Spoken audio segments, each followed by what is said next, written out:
All right, all right. So, um, welcome, welcome to my usually weekly live stream. Unfortunately, I was traveling last week, and I was in New York City for the National Art Education Association's annual convention, so didn't have quite a chance to live stream from New York. But anyway, I'm back today, and if you are tuning in, please make sure that you pop into the comments if you want to say hi and let us know where you are tuning in from.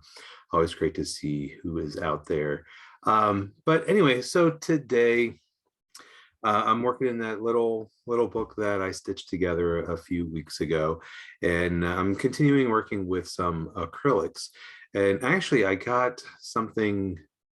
Well, I got a new collar. So one of the things that as I was looking through my little book today, I was like, God, I'd love to have some kind of contrast, and I think I have the perfect collar for that. So anyway, I'm going to go ahead and switch it over. Just to let you know, this will probably be kind of short today. I've been really busy kind of getting ready for my online workshop that I'm beginning next week. It's pre-recorded, so I was recording some videos today. So and I'm still recovering from the trip last week to New York. So just a little bit, going to be a little bit short today, but just wanted to pop on and kind of share something with this little book. So anyway, let me go ahead and switch this over. All right, so I've got my little book. So remember, this was a book that I hand stitched, a little pamphlet stitch, not a lot of pages. And last time I went over and painted over top of the pages with a clear matte medium. So it kind of looked like this. After that, it's a little shiny, just a little bit, even though it's matte. And then I started using some acrylic over top. And I've been using the golden high flow acrylics. Some of my favorite paints, just because they're very liquid like ink. One of my favorite colors here, the quinacridone nickel azo gold. And that's what kind of gives this really kind of warm, rusty color. And then, so I went over and did a little bit of white, just sort of kind of build up a little bit of opacity, and just kind of like how it creates a little bit of a fog on top of everything. It does kind of obscure some of the lines, so eventually I'll probably kind of draw those back in, but really just kind of exploring building up layers now with this paint. But when I look at this is very red, very orange. So it's kind of like has an overall orangey kind of cast to it. So I can create contrast in lots of different ways. One is value. So when I have really dark areas next to lighter areas, that's good contrast. I've lost some of that just because of the buildup of color. But color is another way. So I could do it through value, but I can also do it through color. I can do it through shape. So on this one, this is rectangular. This is rectangular. Rest of it's very organic. So that's good contrast. But I want to have some different color in it. And I got a new color of the golden high flow. This is turquoise. I don't know, for some reason I've been really drawn to a turquoise color, and I thought that would be good. The problem is this is a little dark. So let's do this. Let's start off with some white. And so you can see I had some turquoise in there already. And then I'm gonna just put a few drops of the turquoise. So this turquoise is pretty dark, but it's basically a mixture of phthalo blue and phthalo green with a little bit of white into it. And I'm adding more white. I think it's a little too light. It's a little bit more like light blue. It's much easier to go light to dark with this. So dark colors can be very overpowering. So if I started off with the turquoise, I would have to add a lot of white to lighten it. But this way I can add just a few drops of the turquoise, and it really gives me this nice turquoisey color. So anyway, I was just kind of thinking that I wanted a little bit of this. So even just by holding it down, you can kind of see that there's a little bit of contrast. So I'm not really sure. I'm just going to try to bring some of that in. Actually, I'm going to use my finger. I want to spread that out a little bit. And just kind of rub it.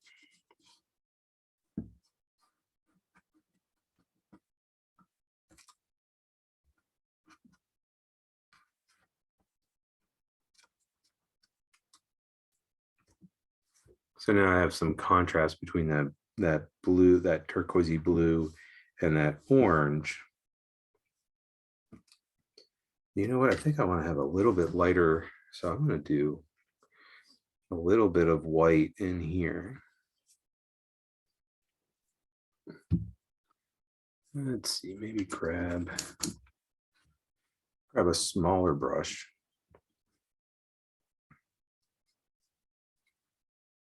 And then just let some of that white mix.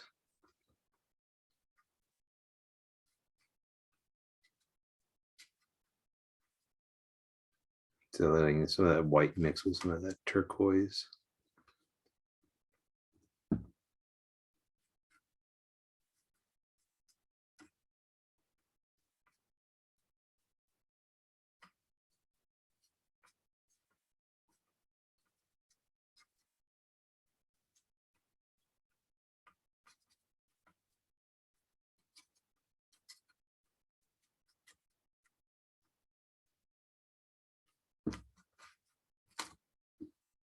Okay. So not really sure. I've never really used this color combination, so kind of feel like if I have a little bit more blue down through here, and then that might kind of help ties things together.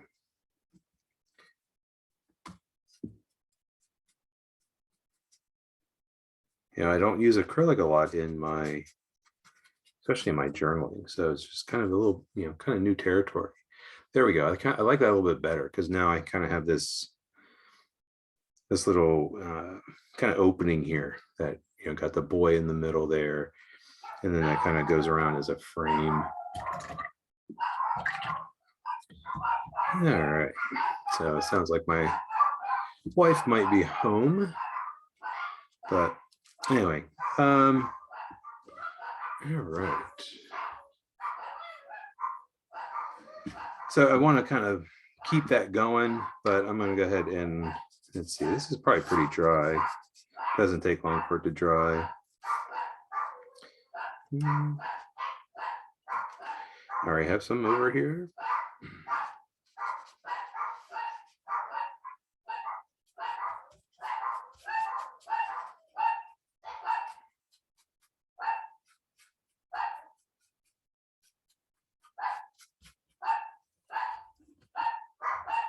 So the nice thing with this is that it's not super opaque. Putting a little bit of the white into it makes it a little bit more opaque.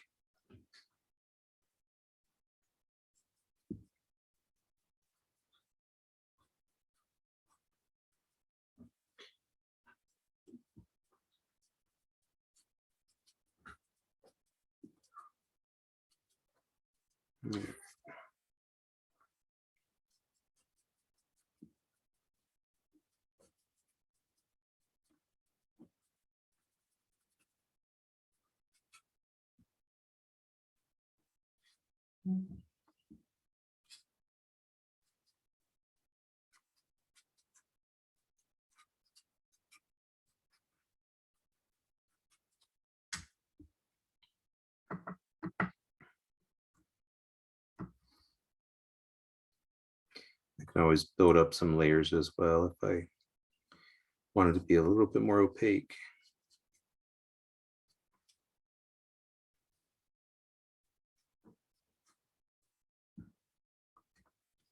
So I touched it on the paper towel just to kind of dry it off a little bit, and then I can drag it. This is called dry brushing.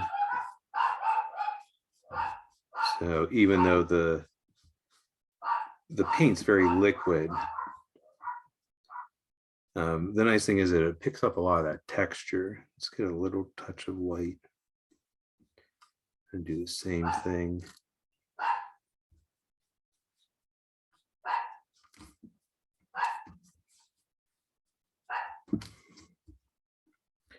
And then just like before, if I want to kind of use my finger a little bit.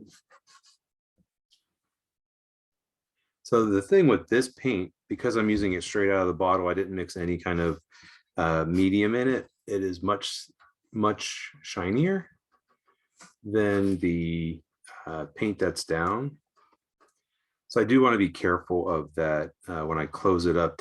When it's shiny, it tends to be stickier. So I do want to kind of think about that. Okay.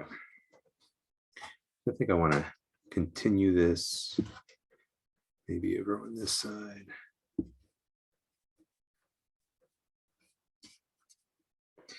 I really don't know what I'm doing. I don't know if this is going to turn out a way I like it.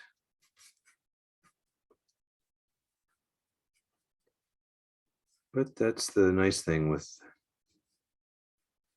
art a lot of times. It's that you try something and see if it works.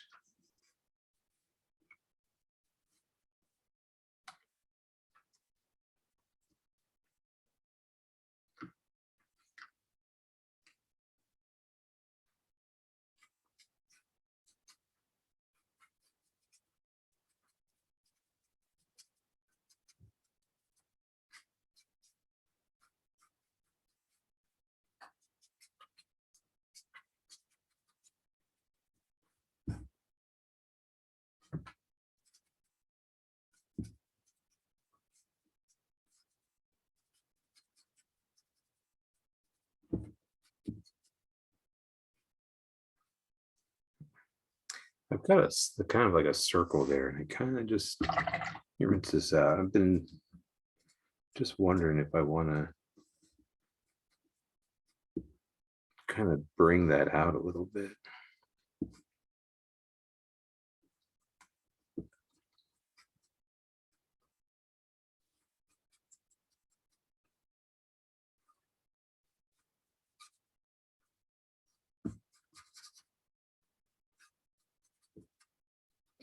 So I'm trying not to put the paint on too thick. I want it to stay a little translucent.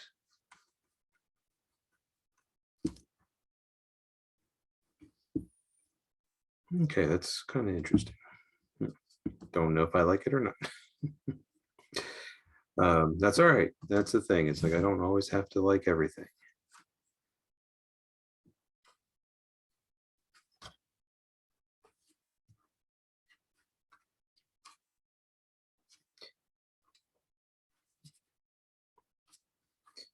All right, I think I want to go ahead and dry that. So I'm going to grab my hair dryer. I'm going to mute so I don't blast anybody.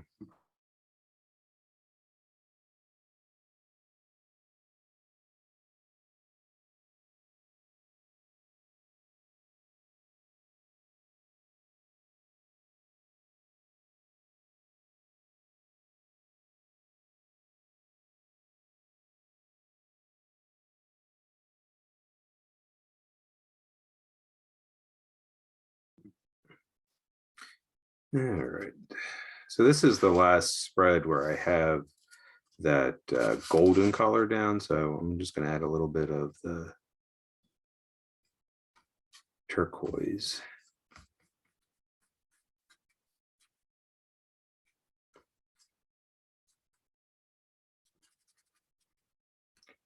Now, sometimes folks will be like, well, why am I covering everything that's underneath there? You know, I spent some time building up layers, and, you know, why would I want to cover that up? And, you know, sometimes it's just, you know, sometimes like the underneath sort of informs the top, but, you know, it's like I can still see, it might be a little bit hard to see, but I could still see some of the layering underneath.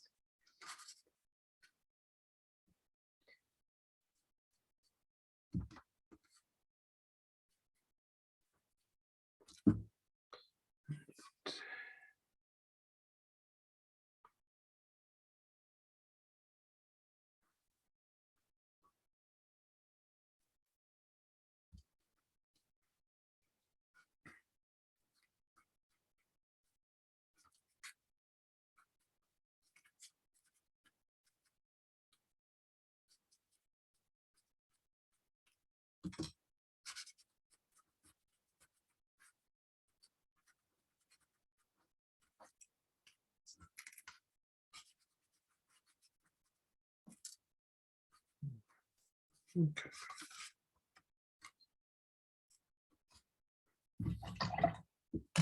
So I pulled out some different things that I might use with the paint. I'm thinking I'm going to go to the circles. I use this to do some little circles underneath. I don't know if I have any examples. It's actually on this page. There's some little circles I can see. So it might be kind of interesting.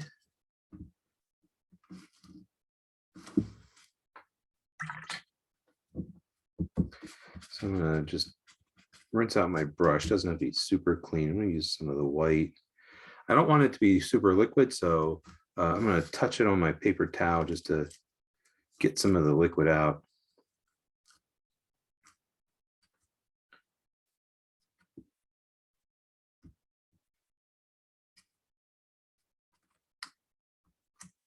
So if I want the paint to really be more opaque, and if I want it to be kind of thicker so it doesn't go underneath the stencil, then I'd use that thicker paint. But this is a real liquid paint, but sometimes it's interesting when things go underneath. So that's kind of cool. I like how that's pretty subtle. And I can see like there's a little space like right here and some places where it kind of bled underneath. So I'm gonna do the same thing over here.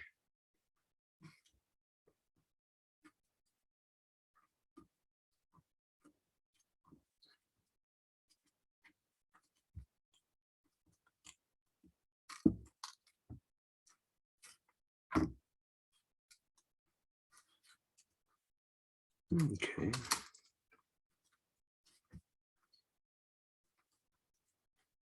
It's really very, very shiny. Almost looks like I have a metallic in it.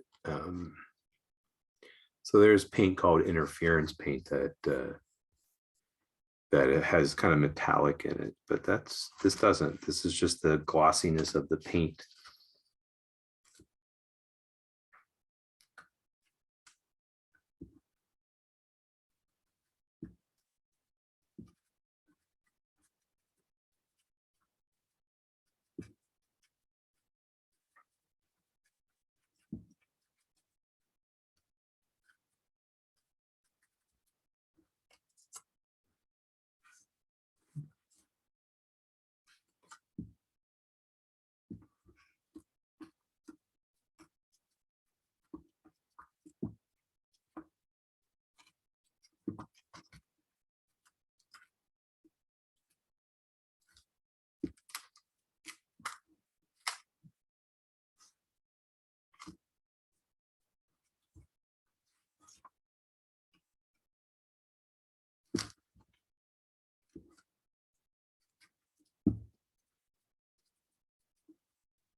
All right.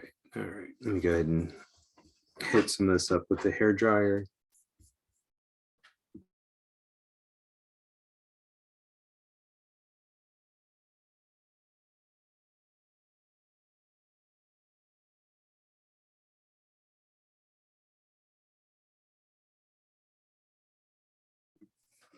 All right, I see a spot right here where I got some paint, and before it really dries, I'm going to try to remove it. So I'm taking just a wet paintbrush and hoping that I can sort of scrub, use my finger. Oop, shoot. Totally ripped through it. That's what that little white spot was. Darn it. Oh well.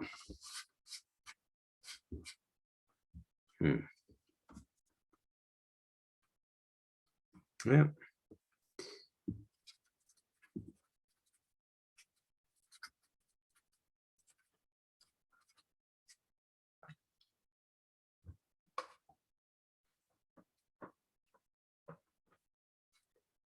Gotta live with it. All right, let's go ahead and dry it.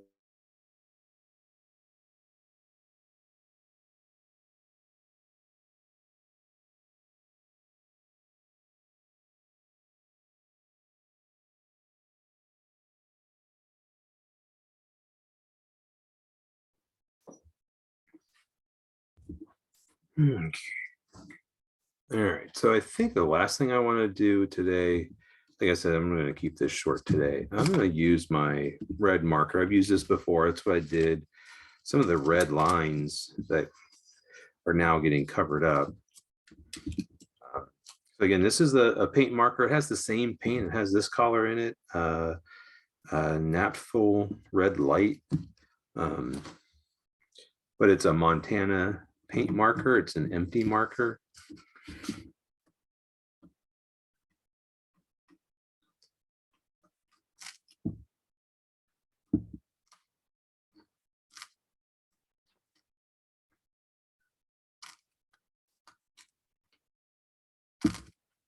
So the thing is, I don't really know where all the red lines are, and that's actually okay.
It's really interesting to kind of look at the acrylic, which is much more opaque than all that watercolor that's underneath it.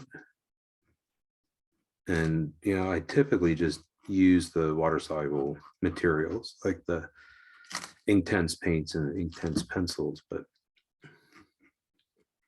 to kind of use the acrylic on top of everything,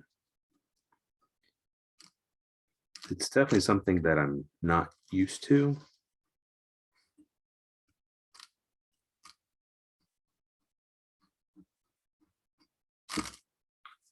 Definitely like stepping outside of my comfort zone with it.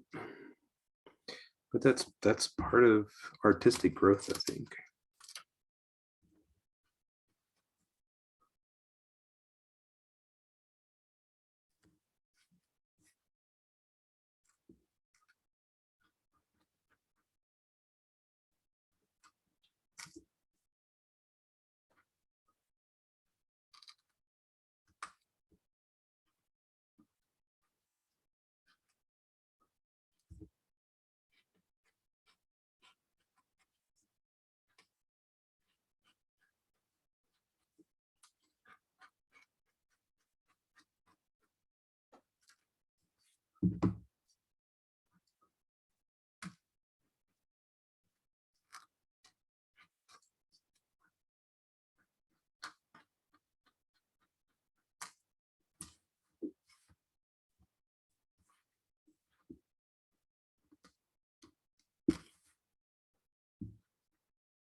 Deirdre made a comment about the red. Yeah, it really stands out. I mean, even when I first did it, it was kind of interesting to see how it played against the what was already there. And then, to see it kind of going across the blue and the white. I mean, really, it creates that trail that goes through that red thread.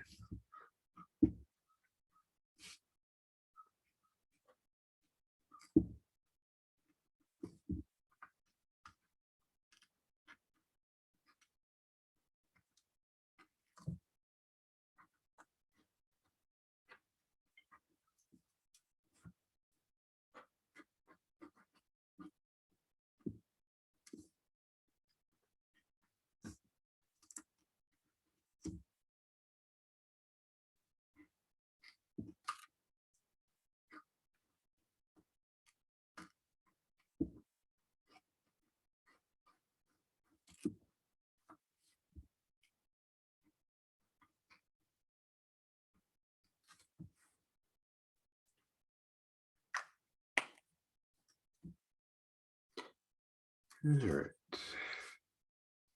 So I'm going to stop there because I haven't really done much to this spread. I really do want to use that golden color on there, but I think I'll wait. So as I'm looking back through this, I can see how it's like real shiny. I don't know if that's something that's bothering me right now or not. But if it does, I can go back and paint over top of it with that matte medium. I did find that I have this fluid matte medium. So this was made specifically for Golden's fluid line, which is a little bit thicker than the high flow. High flow is a little bit more like ink. So this is a little bit thinner than that matte medium that I had last time. And so it would be good to mix with the high flow. It would be good to kind of coat it and take away the sheen. But I think for now, I'm just going to leave it and kind of see where it goes from here. But very, very interesting. That's the thing. It's like I was thinking about the turquoise, and I was like, oh, I'll use the turquoise to create some like contrast. And I do. You have that balance between like the blue and the orange.